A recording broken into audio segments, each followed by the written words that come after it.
Welcome to DrivenMavens.com. My name is Arvin, and we're going to continue on with developing visual vocabulary.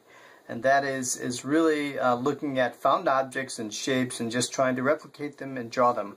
So what I have here is my Wacom digital pen holder. It's an old one. Actually, I think this is from my Intuos 1 or 2, I believe. It's really old. I've got a couple of these. They're the same thing. I think it might be Intuos 2. But in any case, we're going to draw it. So what I'm going to do is just break this thing down to its fundamental shape. And so what we're going to do, we've got a little bit of concavity here. We've got a convex shape here, obviously convex shape through here. We've got some nice detailing out here, as well as the recess for your pen and everything. So we're just going to break this thing down into perspective and just start to draw this thing from a basic fundamental form standpoint. So I'm going to start off this way. I'm going to draw my, let's see, how do I want to start this? Make sure I got enough space here. So I'm going to draw my perspective lines. And let's see, we're going to draw this first curve, which is that front.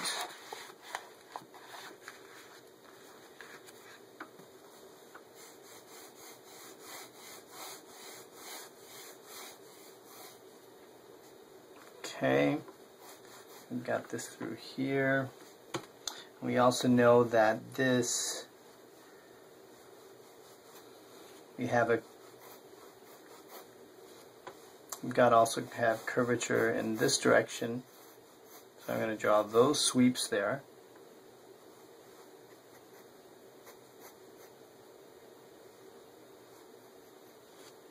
And we've got the shape that comes back this way. We've got this curve here, and then we'll go straight to the base.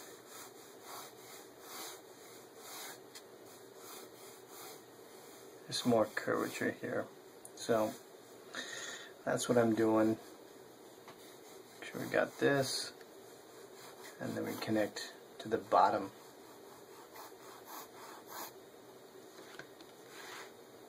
And then we have curvature in this direction as well.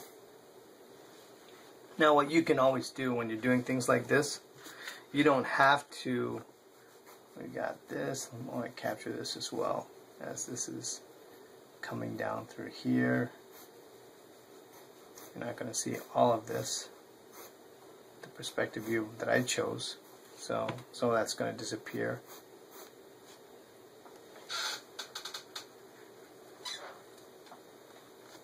And actually these things flare outboard, so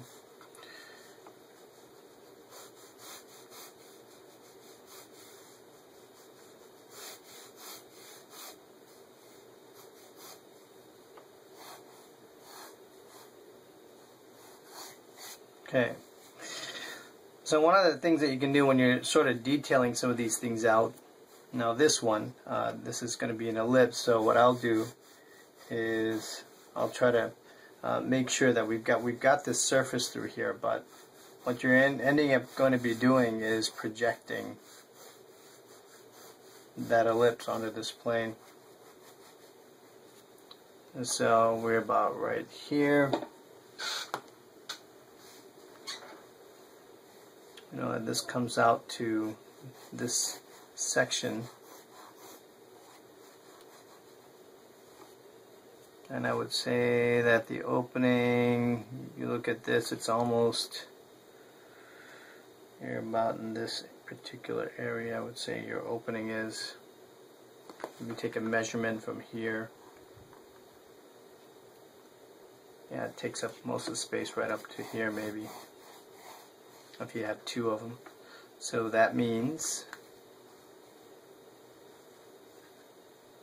going to end up about here. That's how big that opening is going to be. Okay. And this goes out to the side. Now, proportionally, I don't think I got this all completely correct. So, and since this is like a circle, I'm going to cheat it a little bit because I don't have it right. The other thing I'm going to do, we'll add our cut line.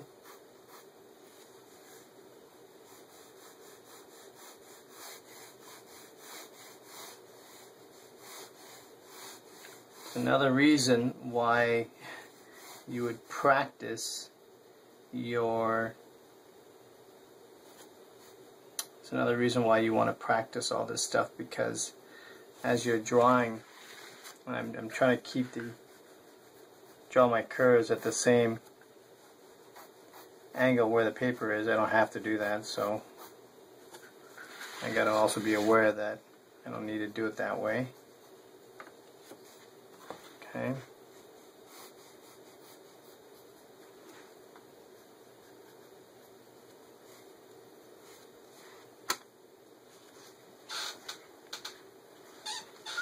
Now that we got that, we want to make sure that this is essentially where the axis is going to be.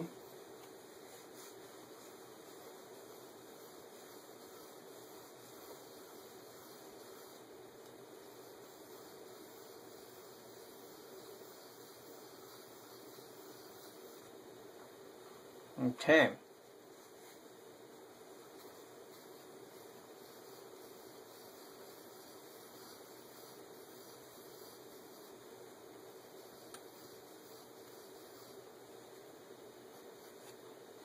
Okay, so there's my ellipse.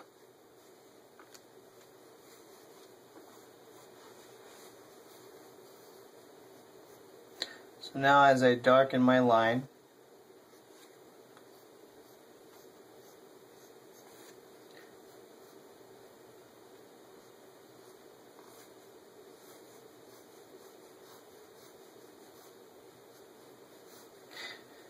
usually when you're darkening your lines and everything, I try to I try to do it in one full swoop. Swoop.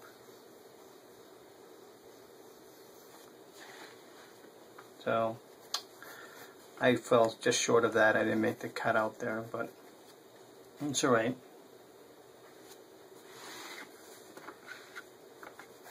That's what, again, what you're trying to do is you're at the beginning process of training yourself to see, to visualize. And that's essentially what you do in these cases. It's really the power of your observation. How well are you able to observe? And as you can see, I'm not observing very well. So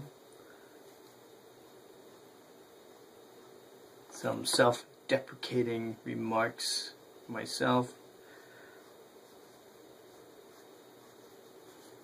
I'm sort of angry that I haven't kept up my own drawing habits, but alright, so there we go.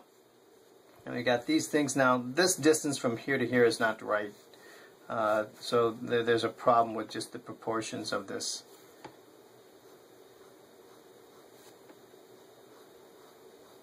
I haven't gone through the steps of sort of the proper planning process of when I do a typical drawing.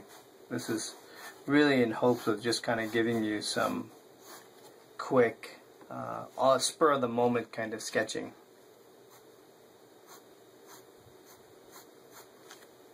You're going to have a radius here.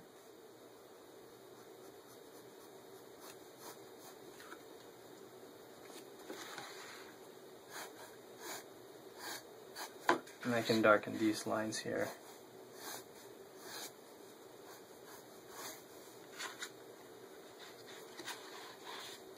Okay.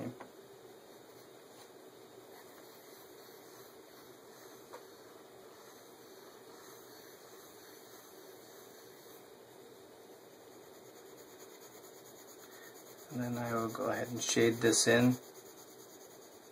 We know that this is going to be darker.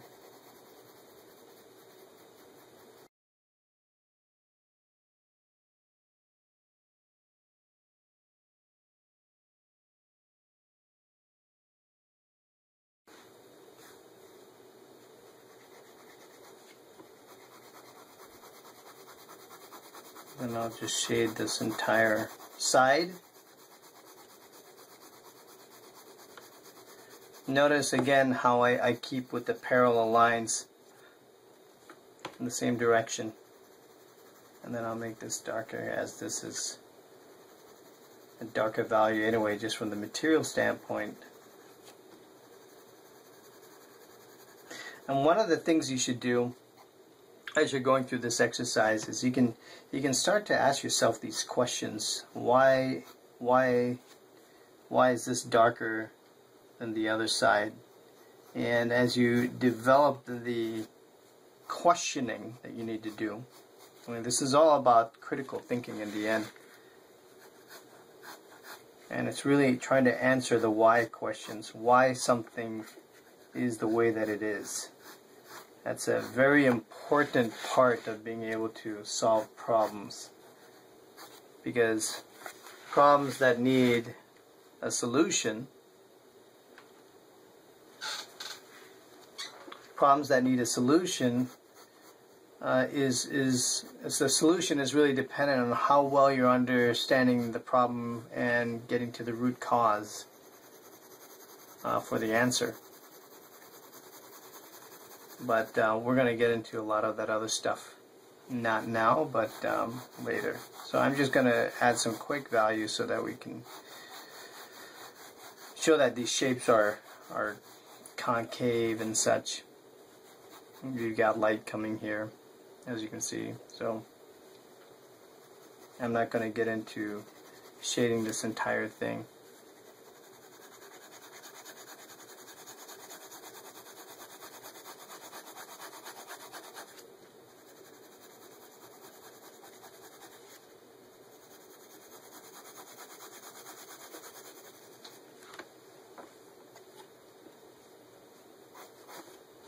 Okay, so anyway, this just gets into the just the gist of the shape, and obviously I think that when you typically work on something, it's nice to make sure that you're accurate, and this wasn't accurate. I mean, when I look at this proportion from here to here is not correct. This should be coming down probably quite a bit more, the angle of the rake. But that's okay. I mean, this is all part of just when you recognize these things, you can go back and correct it and then make improvements and that sort of thing. I'm not perfect. I don't claim to be the most perfect person, but I do believe in improving oneself, and that's what all this is about, is self-improvement and being able to get better at something. So as long as you have that attitude, you're going to be just fine. As long as you intend to keep improving your skill sets, you can keep marching forward, and that's always going to help you come out as a winner in the end. And I don't think anyone can argue against that. Anyway, I hope you enjoyed this video, and we will have some more to come. We'll see you next time on JupMavens.com. Have a good one.